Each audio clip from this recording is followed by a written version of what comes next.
The Way of Peace by James Allen. Fundamentally, two ways of creating success, one from a place of force and one from a place of real power, the world within, evolving thought within, and have that externalized as ideal emotions, behaviors, and actions that reflect a state of mind that is in alignment with the definite chief aim. The definite chief aim is a spiritual commitment. The process of bringing forth the definite chief aim reveals in the outer world contrast of programming that exists from past experiences and ideas that have been assimilated and may have been true at one stage in our life, but we need to release them so that we can evolve the self-image within to be in alignment with the higher self. That way the thoughts, emotions, behaviors, and the externalization through outer world circumstance reflects the definite chief aim of what is received by the higher self. What is contained within the higher self is your vision of one day what will be reality. And your goal is to evolve yourself within. And through the process, release the elements that materializes as certain kinds of behaviors and outer world circumstances that creates convolution, friction, and chaos that does not need to be there, but rather is a revelation of self to evolve the self so we don't have to identify with it anymore and not make the assumption that we have to force change in the outer world, because while that may create success, it will come with side effects. That is the essence of the Way of Peace. The power of meditation. Spiritual meditation is the pathway to divinity. It is the mystic ladder which reaches from earth to heaven, from error to truth, from pain to peace. Every saint has climbed it, every sinner must sooner or later come to it, and every weary pilgrim that turns his back upon self and the world and sets his face resolutely toward the Father's home must plant his feet upon its golden rounds. Without its aid, you cannot grow into the divine states, the divine likeness, the divine peace, and the fadeless glories and unpolluting joys of truth will remain hidden from you. We have within us the power to create reality from the perspective of our higher self. The definite chief aims are elements revealed to us in our imagination from our higher self, in which our purpose and mission is to bring forth our definite chief aim, to enjoy the fruits of the definite chief aim, and to release elements of ourself that is not in alignment with the higher self. And this process continues over and over again. Meditation in this context, as stated, is the intense dwelling in thought upon the idea or theme with the object of thoroughly comprehending it. And whatsoever you constantly meditate upon, you will not only come to understand, but will grow more and more into its likeness. For it will become incorporated into your very being. It will become, in fact, your very self. What you think about in harmony, in relation, in contribution to your definite chief aim is impressing your higher self on your subconscious mind to create your reality from that level of being. That's what he's talking about when he's referring to intense dwelling.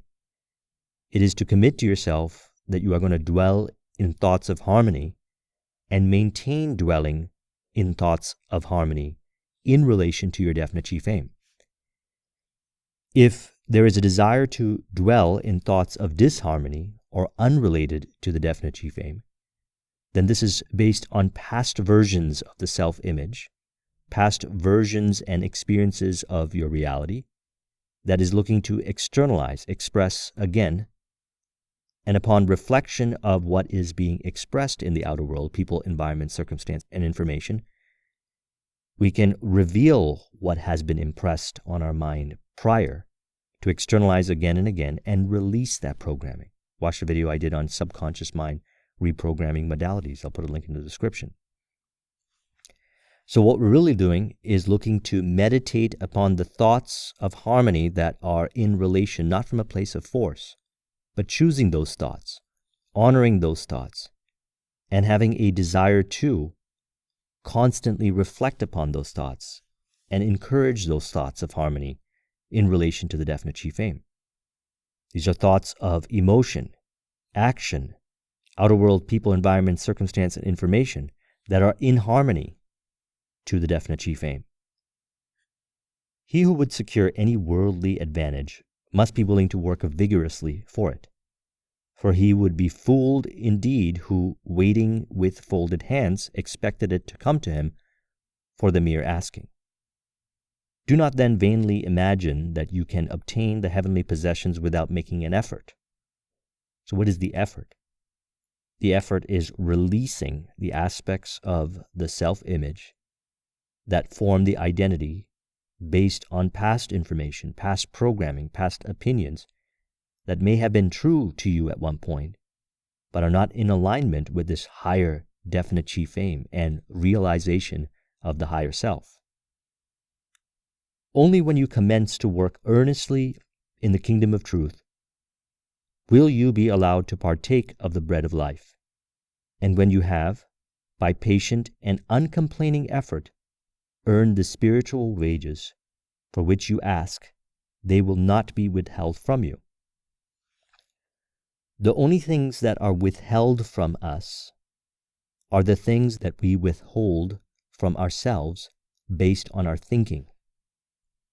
By letting go of these ideas that we don't deserve or we should not have what is rightfully ours via the higher self's instruction of the definite chief aim, we allow ourselves to receive these elements. We can only withhold them from ourselves in our mind. The two masters, self and truth.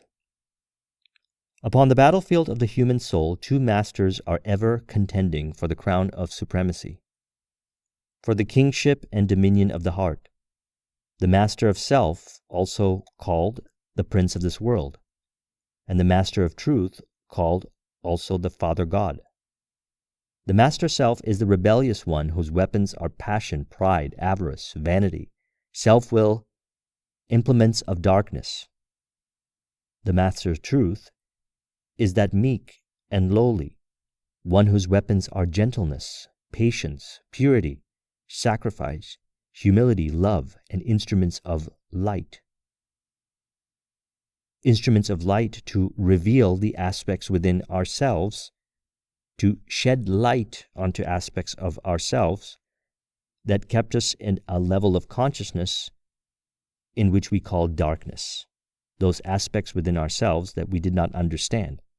The light is the awareness on these aspects. And it is found through understanding, through forgiveness, through letting go, gentleness, patience, reflection in the outer world of the elements that have its origins in the source of the mind within. Not to shame ourselves, but rather reflect and release those elements as they no longer are part of the person that we are destined to become, which is the higher self, which is first internalized and impressed on the subconscious mind by honoring, by releasing the aspects that are not in harmony with the higher self. There's one quality which preeminently distinguishes the man of truth from the man of self, and that is humility. Humility towards yourself, humility towards others, releases the grip. He says, to be not only free from vanity, stubbornness, and egotism, which causes a grip, and you could feel it in the tension, in the way you navigate reality. If this tension exists, then we release it. We go into our subconscious mind, and we release the programming. We choose a higher level of humility. Perhaps an affirmation like this can be beneficial. I realize that my higher self is being received in my subconscious mind. I release the programming that is not in alignment upon reflection of the tension that I experience as I navigate reality.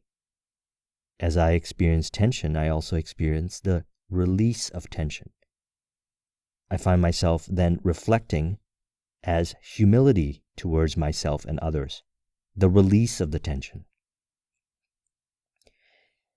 So again, to be not only free from vanity, stubbornness, and egotism, but to regard one's own opinions as of no value. This indeed is true humility. What does he mean? It means the opinions that you had of yourself from the past that disempower you have no value, and you release them. And as you achieve your definite chief aim, perhaps the opinions that you have right now will one day be released. This is how we rise up to levels of consciousness at higher and higher levels. By realizing that beliefs, opinions, and assumptions may have served us, but as we evolved, we have to be okay with releasing them.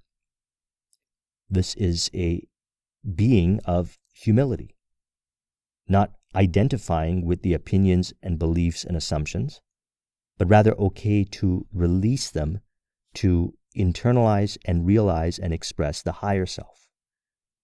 What is then being impressed on the subconscious mind is the higher self, and this reflects as thoughts, emotions, behaviors, and actions that are in alignment with the higher self.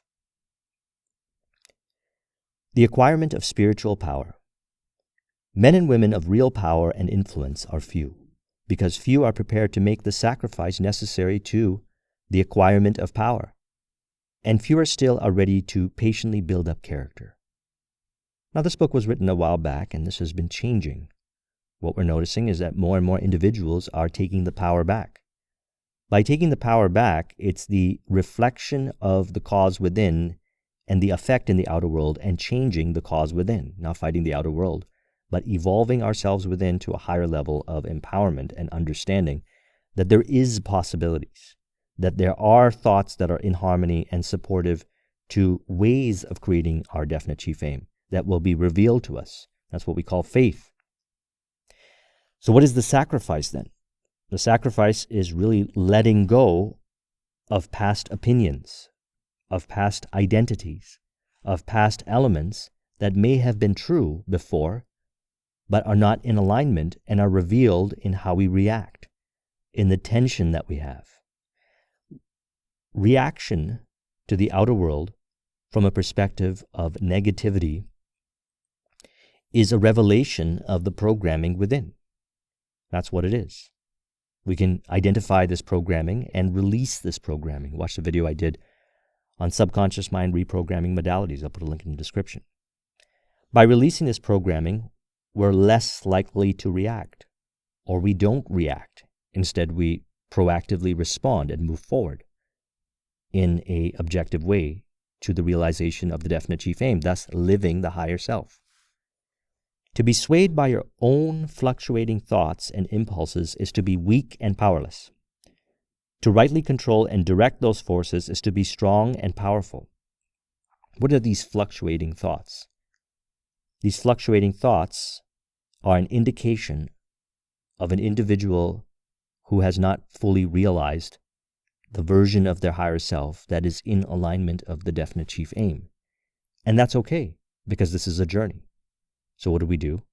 We identify what those fluctuating thoughts, or what causes our mind to fluctuate and react in the world within. And what are we reacting to? The 5 sensory data. Why are we reacting and getting pulled in a direction which we call drifting? What is the root cause in the world within, and how can we release that? The man that stands upon a principle is the same calm, dauntless, self-possessed man under all circumstances. When the hour of trial comes, and he has to decide between his personal comforts and truth, he will give up his comforts and remain firm. Now, what is he talking about when he says comforts? What he's talking about is false sense of security. Elements, 5 sensory data, physical possessions, mental ways of thinking, emotional responses that may have served us in the past and made us comfortable. But they are not in alignment with bringing forth our definite chief aim, which is not in alignment with impressing our higher self on the subconscious mind and being our higher self. And what provides you comfort today might be a hindrance tomorrow. might be something that you have to release. In essence, then, it is a false sense of comfort as we evolve. Now, I can't say to you what is the personal comfort that you have to release. I can't even tell you what the opinions are. That's the conversation that you have with your higher self. This is how you have a conversation with the master of truth within, acquire the spiritual power, and this is done through meditation and reflection. But it is something that perhaps has to be done. The realization of selfless love. It is said that Michelangelo saw in every rough block of stone a thing of beauty, awaiting the master hand to bring it into reality. Even so, within each there reposes the divine image, awaiting the master hand of faith and the chisel of patience to bring it into manifestation. And that divine image is revealed and realized as stainless, selfless love. The master hand guides us to create what we desire, and the conversation that guides the master hand is within our conversation of self, which is our inner voice. And this conversation, the inner voice, is facilitated by releasing disempowering programming and elements from our past that is from a disempowering idea that we do not have the answers within. We have the answers within. We have the ability to express creatively and bring forth what we desire in a way that's unique to us. And this is revealed through bringing forth definite chief aims. And you've probably heard me say this many times. Bringing forth the definite chief aim is important for two reasons. You enjoy the fruits of your labor, and you release aspects of yourself and evolve yourself to a higher degree of self-esteem, self-confidence, and as a result, build a deeper connection with your inner voice. And then you'll notice that your inner voice guides you to create reality. It's called, in this context, the master hand. To reach this love, to understand and experience it, one must work with great persistency and diligence upon his heart and mind. One must ever renew his patience and keep strong his faith, for there will be much to remove, much to accomplish before the divine image is revealed in all its glorious beauty. Remember, this is a journey.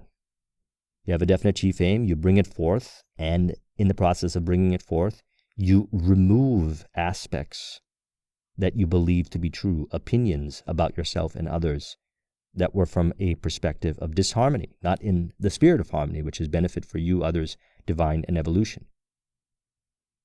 And as a result, you operate reality from a place of peace. You can create success from a place of force, and that will have side effects, or from a place of power, what is rightfully yours, power within.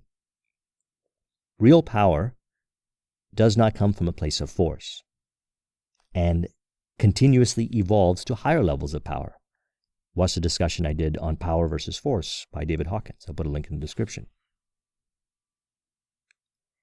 To reach this love, to understand it and experience it, one must work with great persistency. Resist the urge of using force to reveal the light within, to shine on the aspects within the self, the programming in the subconscious mind, and release those aspects. So then what will externalize is optimal thoughts, emotions, and behaviors, and outer world circumstances in favor that reflect from the position of peace. The outer world's a reflection of the inner world. Entering into the infinite. To re-become one with the infinite is the goal of man. Okay, let's say that again. To re-become one with the infinite. That's the goal. The way we do it, one way to do it, is to create a definite chief aim and bring it all the way forth into completion. Commit to yourself that you're going to bring it forth and release the aspects within yourself that deny it. Release the programming within that tries to convince you that you cannot have it, that it's going to be frustrating, that you need to take away from another person to be able to get it. Remember, there's ways of bringing forth a definite chief aim, one from a place of flow, joy, bliss, and ease, or from a place of stress, frustration, and force directed towards the outer world. If you're able to create success from either or, realize that it was a choice. And one might assume if they create from a place of force, that that is the way. It's one way out of infinite ways. And the way we bring it forth is going to determine the level of understanding we have of the infinite. If our goal is the pinnacle goal is to become one with the infinite, then we realize that the definite chief aim is part of the journey. The realization of the higher self, impression on the subconscious mind, and living from the higher self, which is a continuum, and the definite chief aim, which is the mission from the higher self, allows us to release the aspects of programming within us that separates us from the infinite. To enter a perfect harmony with the eternal law is wisdom, love, and peace. But this divine state is and must ever be incomprehensible to the merely personal. Personality, separateness, selfishness are one and the same, and are the antithesis of wisdom and divinity.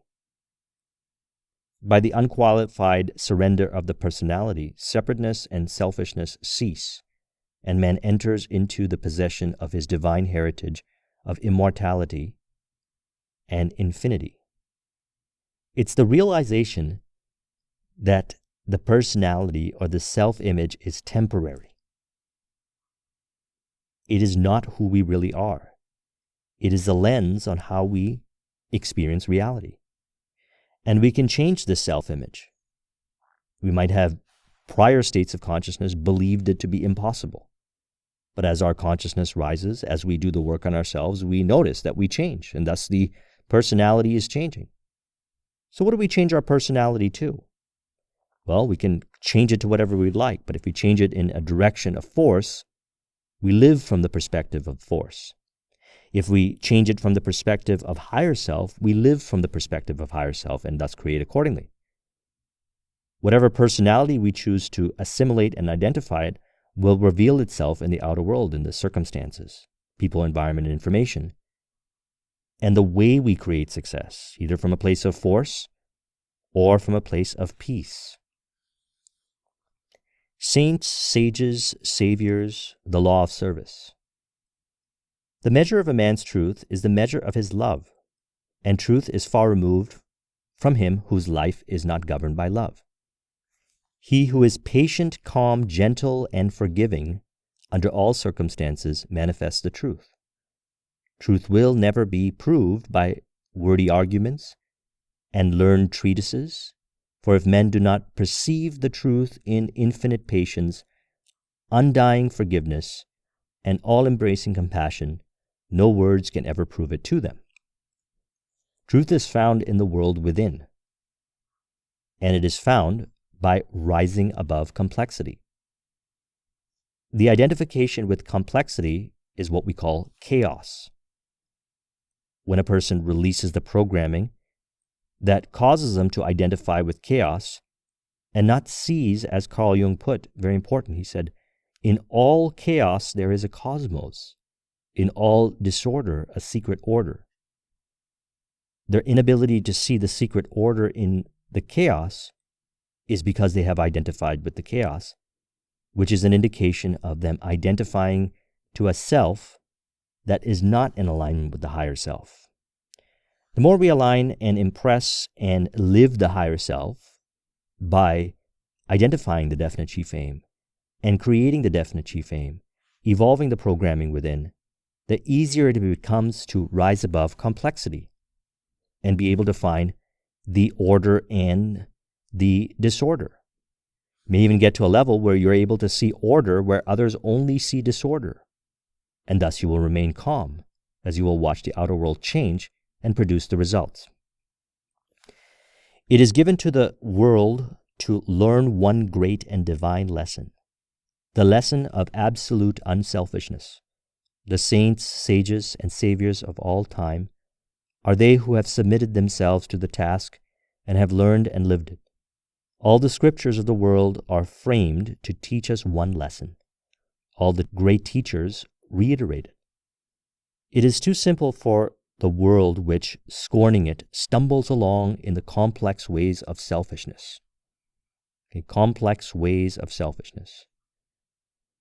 When we deny ourselves from creating success from a place of flow and peace, we move into a process of creating success through added unnecessary complexity, busy work masquerading as accomplishment, and convolution that reveals itself in the outer world circumstances and environment in which we do what we have to do.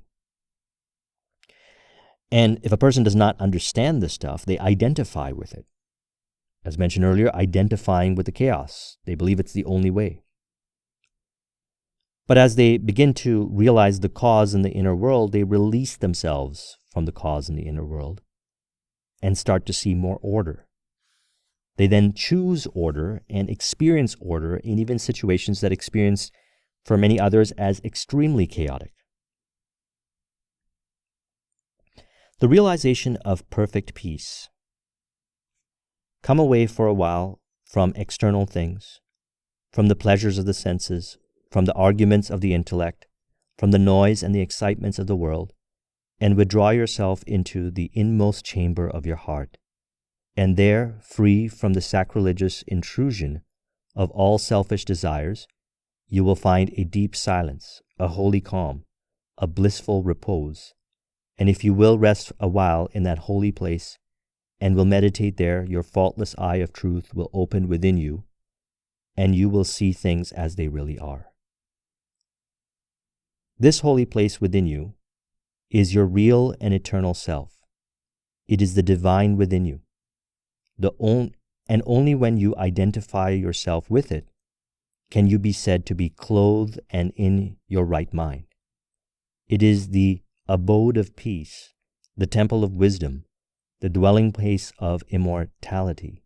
Apart from this inward resting place, this mount of vision, there can be no true peace, no knowledge of the divine.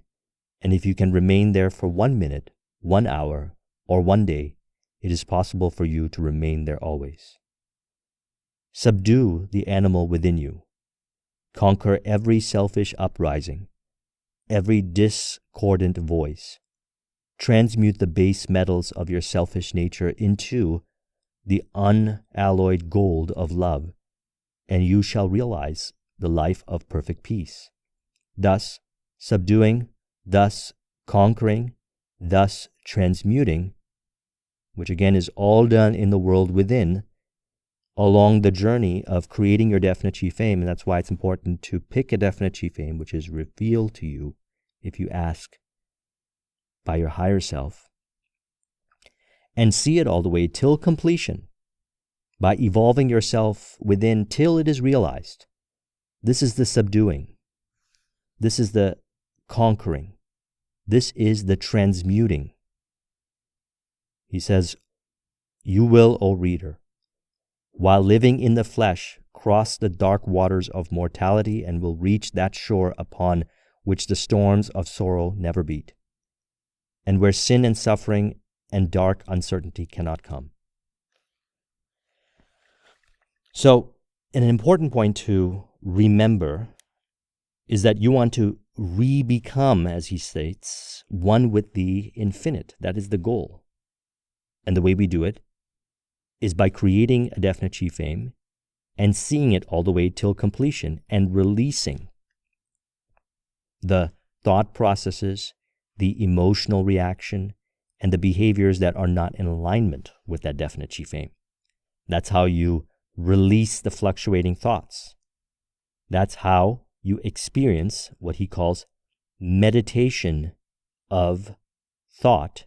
As he states, meditation is the intense dwelling in thought upon an idea or theme with the object of thoroughly comprehending it, and whatsoever you constantly meditate upon, you will not only come to understand, but will grow more and more into its likeness, for it will become incorporated into your very being, will become in fact your very self. The definite chief aim contains the seed and contains the instructions and contains everything to receive your higher self, live your higher self, and bring forth your definite chief aim from a place of peace. And it is the intense dwelling upon the aspects that are in harmony and related upon the definite chief aim that bring it forth. And if there is fluctuating thoughts, then it is a revelation of programming within. And we release the identification with the fluctuating thoughts, or the elements that the thoughts fluctuate and identify themselves to, which is not in alignment. And we'll find ourselves automatically dwelling upon and meditating upon what is related and in harmony to bringing forth our definite chief aim, and the impressing of our higher self on our subconscious mind. And this process repeats again and again and again as we create, as James Allen puts it, using the way of peace. If you want to copy this mind map, the link is in the description. Thank you very much for watching. I'll talk to you soon. Take care.